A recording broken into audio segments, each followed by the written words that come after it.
Good afternoon, this is Paul. Got an interesting car today, a true classic, one that we've not had since I've been here.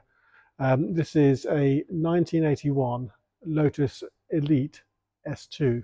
I'd like to show you around. So it wasn't, back in the day, it wasn't considered the most beautiful of the Lotuses.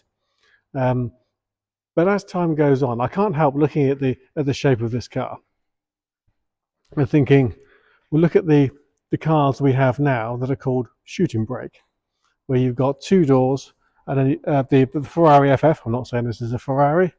You had the BMW Z3M Coupe, and all these cars. Aston Martin made them, Jaguar made them.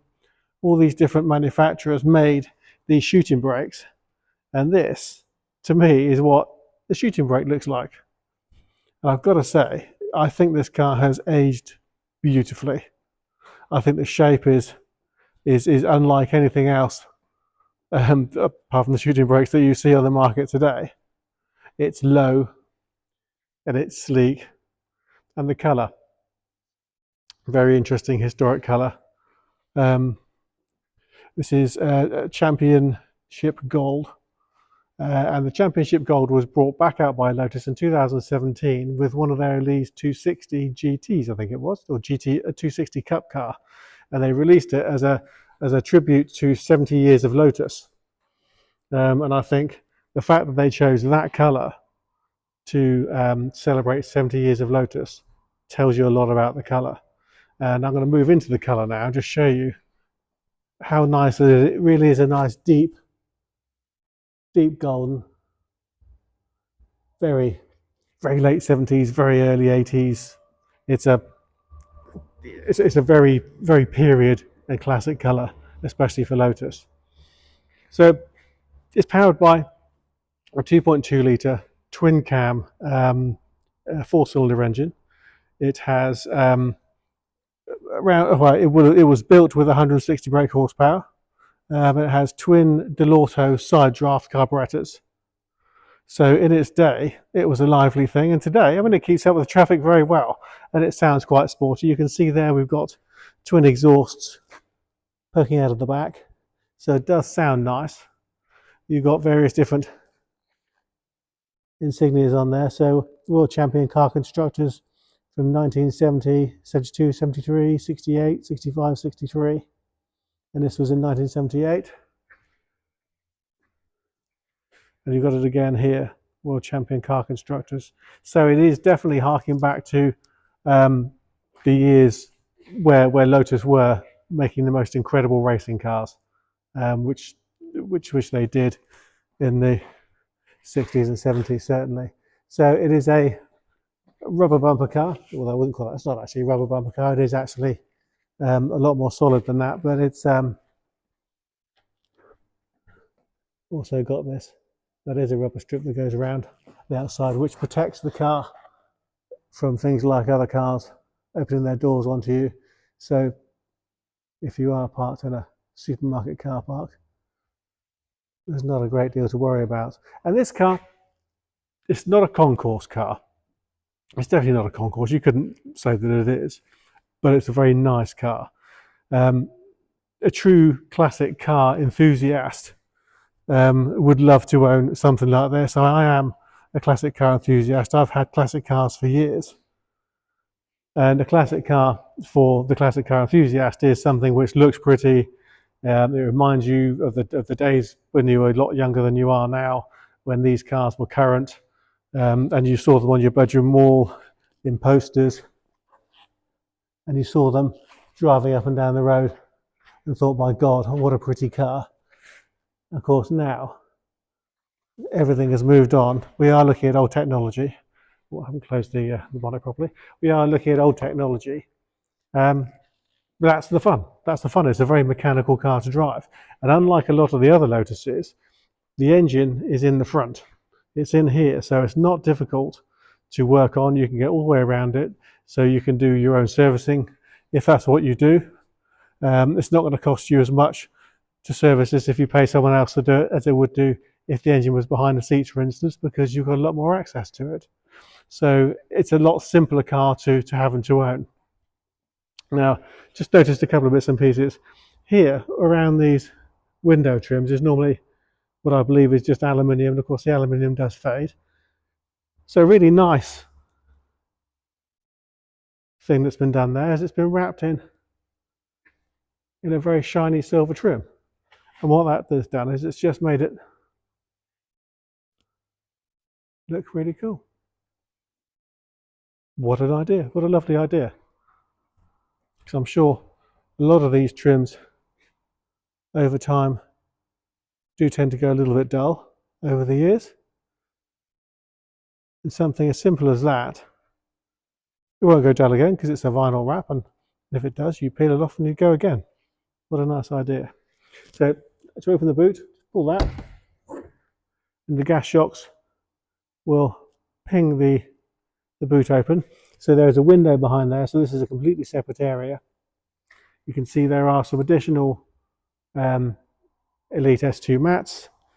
The owner's manual is in there, the V5C. There's a reasonable amount of service style invoices. It's not a full service history car. That's gone by the wayside at some point. But in that, in this photo album, there's a lot of good information there to show you what actually happened to the car. So there are refurbishment works to the engine. The dashboard's been out. From what I understand, the wiring loom and all the wiring in the engine bay has all been changed and upgraded to help make this car usable, drivable, and more reliable, which is always good for a classic car. These turbine style wheels have clearly been refurbished nicely because there's a really nice finished paint, and all the tyres are like new. The tread depth is just like new, and there's no signs of aging on them. So the wheels all look very good.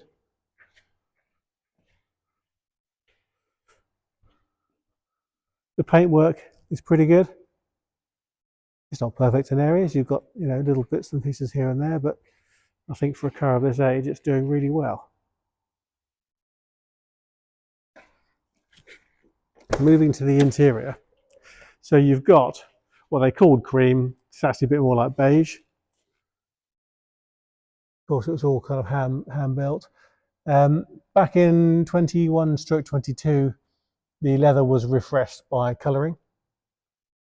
I can see the invoices in the car.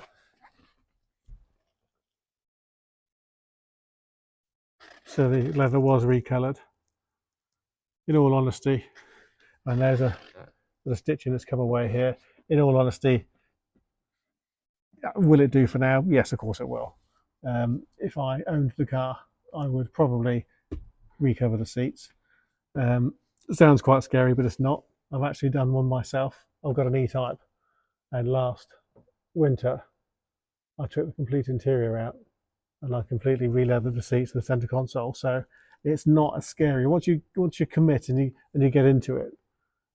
It's not like you got to stitch every panel together because it all comes as a kit. You just take the seats out, you dismantle one at a time, and then you rebuild them with the new cushions and the new leather. And then when it goes back in, you've got yourself something really, really nice, and that's going to make a huge difference to this car. So things like that, which is why we've priced it in the teens rather than the 20s. The mileage currently showing is 8541. I'm just showing you this nice Alcantara rimmed steering wheel. You've got a 5-speed manual gearbox, your heater controls and what have you there, and your lights. We'll just jump in. If I just turn the ignition on,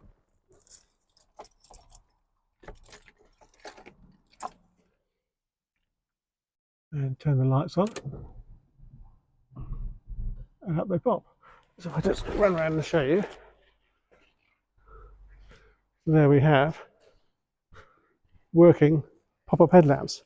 Now this car was MOT'd at the beginning of this year, and it came through with a very clean bill of health.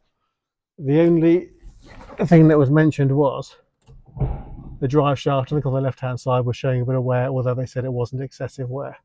So so that's pretty good. All the dashboard you can see there.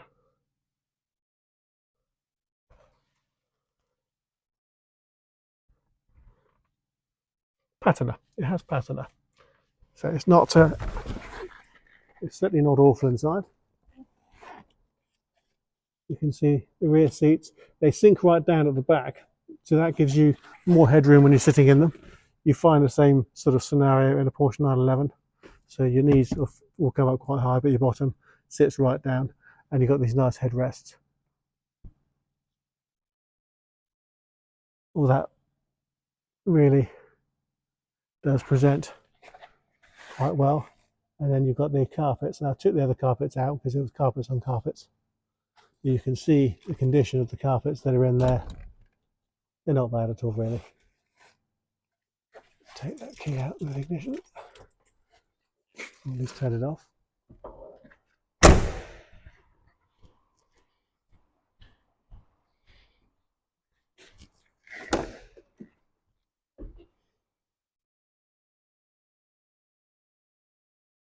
There you can see the seats and more of the carpets. Of course, the mirror on the dash rather than being strung from the headlining. So it's definitely tidy enough to use straight away, but if you are someone who likes to tinker, there are areas that can be improved. And that is part of the fun of having a classic car. So you take them, you drive them in the summer mainly, and you might take them to a show and park them up and then talk to other classic car owners about them.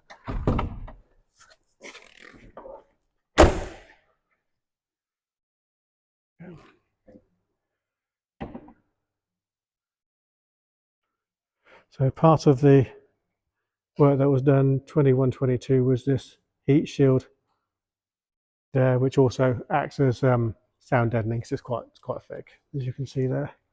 But the engine bay all looks pretty good. That alternator looks very much like a new alternator.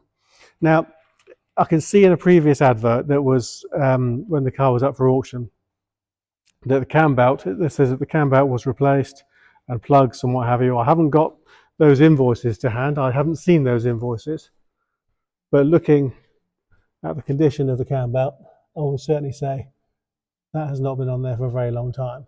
You can see service work has been done to the throttle cables. You can see nice new leads. Apparently there are some new plugs in there as well. The engine in 2016, there is a part of the photographic record of the cars. The engine came out and the engine was broken down to, the head was off, the cams were out, the bottom was off. And it looks very much like there was some fairly significant engine rebuilding that went on there, and the engine sounds and feels nice. Might need a little bit of tuning, maybe it's just because it hasn't done many miles, but it sounds and feels nice. The gearbox feels good. The gearbox was also rebuilt. There's an invoice in there to show that the gearbox was rebuilt. So although there's not masses and masses of history, some of the main parts of the car have been done and they're in good condition. So I'm trying to be as detailed as I can because, of course, classic car buyers, a car this age, the more you know about it, or the more you're told about it, then the better it is. So, but I'm here to answer questions. The car is here on site. It's in an air conditioned, not air conditioned, it's an automatically heated and dehumidified scenario. So come down and have a look, ask me some questions, and I'd be very, very pleased to help you. So I hope you like the car. I hope you like the video and find the video useful. If you'd like to know more about the car, please visit our website, www.bramshawebv.com. Pop us an email, drop us a text or a WhatsApp, or give us a call. We'd love to talk to you about it. Thanks for watching.